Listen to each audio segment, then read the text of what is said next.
Welcome, everyone. If you've ever, felt a bit intimidated by the thought of cooking authentic Thai food from scratch, well, you are exactly in the right place. Today, we're taking a truly fascinating journey into a culinary masterpiece.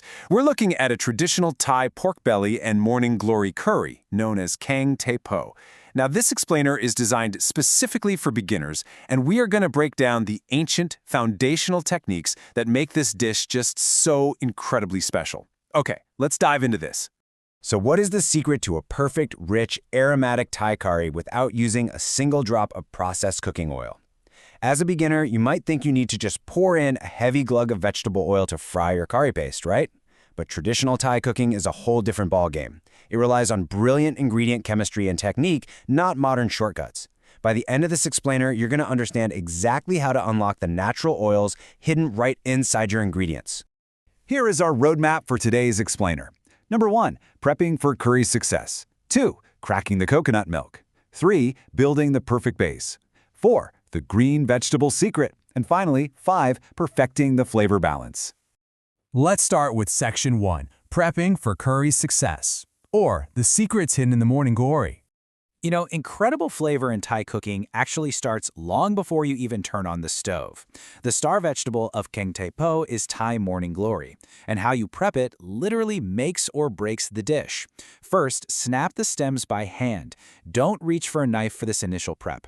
Why? Because your hands are your absolute best diagnostic tool. If you try to snap the stem and it's tough or stringy, that part of the plant is too old, just toss it. You only want the tender parts that snap easily. Then, you literally squeeze the hollow stems in your hands until you hear them crack. Thai morning glory has hollow bamboo-like chambers. By cracking them open before cooking, you're essentially creating a giant sponge. When this vegetable hits the pot, those cracked stems will absorb that rich, aromatic curry broth from the inside out. It's such a brilliant, simple technique that elevates the whole shebang. Moving right along to Section 2, cracking the coconut milk. This is the ancient technique for a perfect curry base.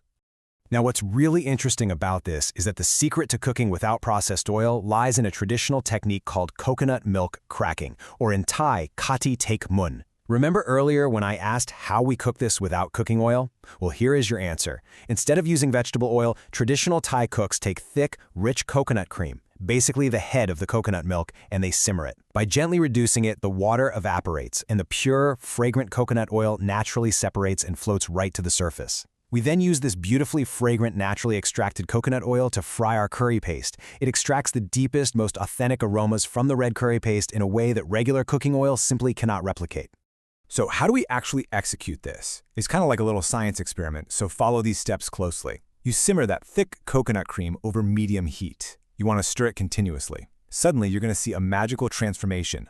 The cream will actually split, and a glossy layer of oil will pool right on the surface. Once you see that oil, you drop in your red curry paste. You fry the paste directly in this cracked coconut oil until your kitchen smells absolutely incredible, and the paste releases this vivid red color. Only when it's intensely fragrant do you add your sliced pork belly, making sure to coat every single piece in that rich, spicy, aromatic oil. Honestly, this step is the very soul of Kaeng Tay Po. All right, Section 3, building the perfect base, where we construct the actual curry broth. Now, here's a classic beginner's trap. You need to add thin coconut milk, the tail end of the milk, to create the soup itself. But you absolutely must keep the initial liquid volume low. Why? Well, because, as we just discussed, we're going to add a literal mountain of cracked morning glory to this pot soon. And morning glory holds a tremendous amount of water. If you build a full pot of liquid right now, once those vegetables cook down and release their own juices, your rich, thick curry will instantly turn into a diluted, watery, flavorless soup. Nobody wants that. So always start with less liquid than you think you need. You can always add a splash of water or coconut milk later if it's too thick. Next up, Section 4, the green vegetable secret and keeping your morning glory wonderfully crisp and vibrant. This brilliantly illustrates the stark difference between an amateur and a pro when adding greens. If you add your freshly cracked vegetables to a lukewarm, gently simmering broth, they're going to slowly cook, oxidize, turn this unappetizing dark blackish green, and just go completely mushy. The right way? You must crank up the heat.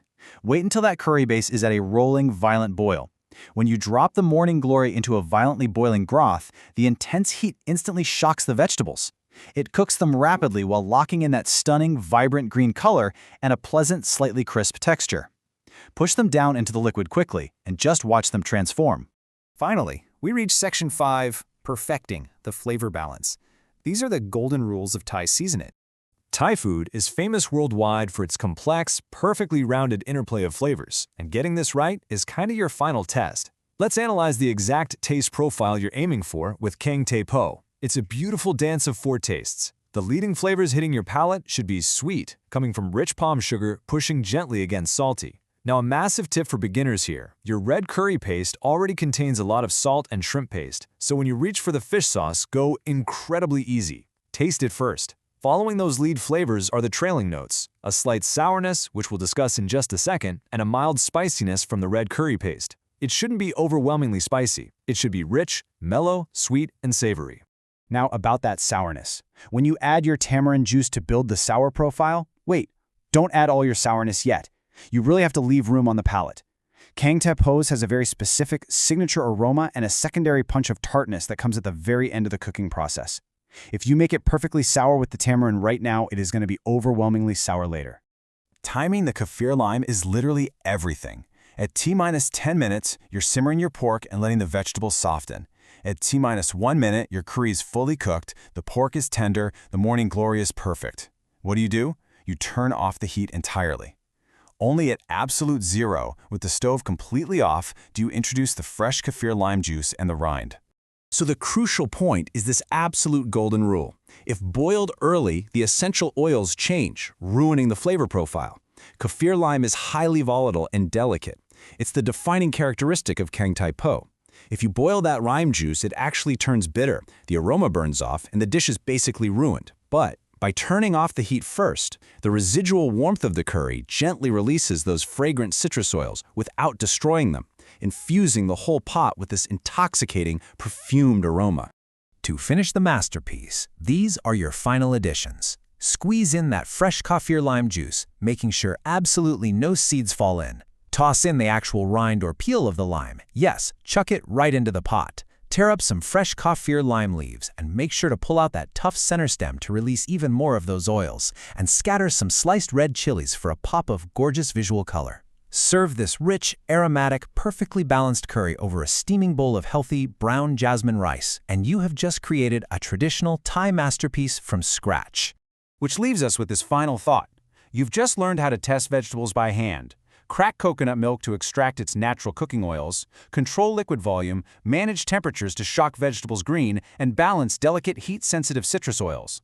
By mastering these foundational techniques of natural oil separation and precise temperature control, what other authentic Thai masterpieces are you now ready to conquer? The fundamental chemistry of Thai cooking is now literally in your hands. Thank you so much for joining me on this explainer. Get into the kitchen, try this out, and keep learning.